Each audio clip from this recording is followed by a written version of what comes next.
జగన్ మీద ద్వేషంతో వార్త రాసిన మంచిని చెడుగా వక్రీకరించిన ఆ వార్త పూర్తిగా చదివి కొంచెం బుర్ర పెట్టి వాడితే అతను మంచి చేశాడని అర్థమవుతుంది. మద్యం విషయంలో నేను ఎన్నోసార్లు చెప్పా, లిక్కర్ తాగడం తగ్గించేవాడు నాయకుడు అవుతాడు కానీ ఎక్కువ తాగించేవాడు ఎప్పుడూ నాయకుడు కాదు.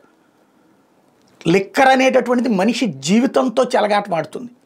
వాళ్ళ జీవితాలను అనారోగ్యం పాలు చేస్తుంది, చివరికి చావుకి దగ్గర చేస్తుంది, చచ్చిపోయేలా చేస్తుంది. దాని ఫలితం కుటుంబాలు వీధిన పడతాయి, పిల్లలు అనాథలవుతారు, భార్యలు వితంతువులు అవుతారు. ఆ పరిస్థితి, ఆ కర్మ వాళ్ళకి వాళ్ళు బాధ్యులైనప్పుడు దాన్ని తగ్గించి నువ్వు తాగద్దురా నాయన అని చెప్పాల్సింది పోయి నువ్వు ఎక్కువ తాగు, ఆరోగ్యకరమైన మందిస్తాం అని చెప్పడం అనేది ఆ సామాజిక అశాంతిని రేకెత్తించే అంశం. తాత్కాలికంగా మన వార్తల ద్వారా వక్రీకరించవచ్చు.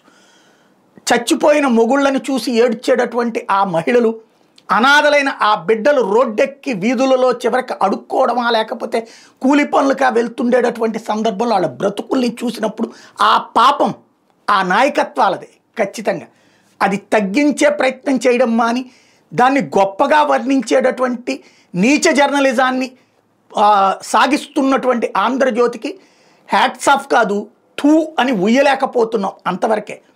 ఇప్పుడు తాజాగా ఒక వార్తను రాసుకొచ్చింది. ఏంటయ్యా అంటే 2024-25 మొదటి 3 మాసాల్లో 82.76 లక్షల కేసుల లెక్కరు, 28.19 లక్షల కేసులు బీరు అమ్మారు.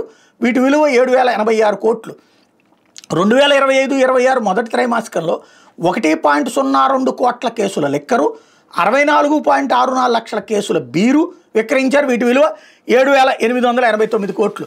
2024-25 మొదటి 3 మాసాల వైసీపీ ప్రభుత్వంతో పోలిస్తే 25-26 కూటమి ప్రభుత్వం తొలి 3 మాసాల్లో లిక్కర్ 24%, బీరు 129% అమ్మకాలు పెరిగాయి.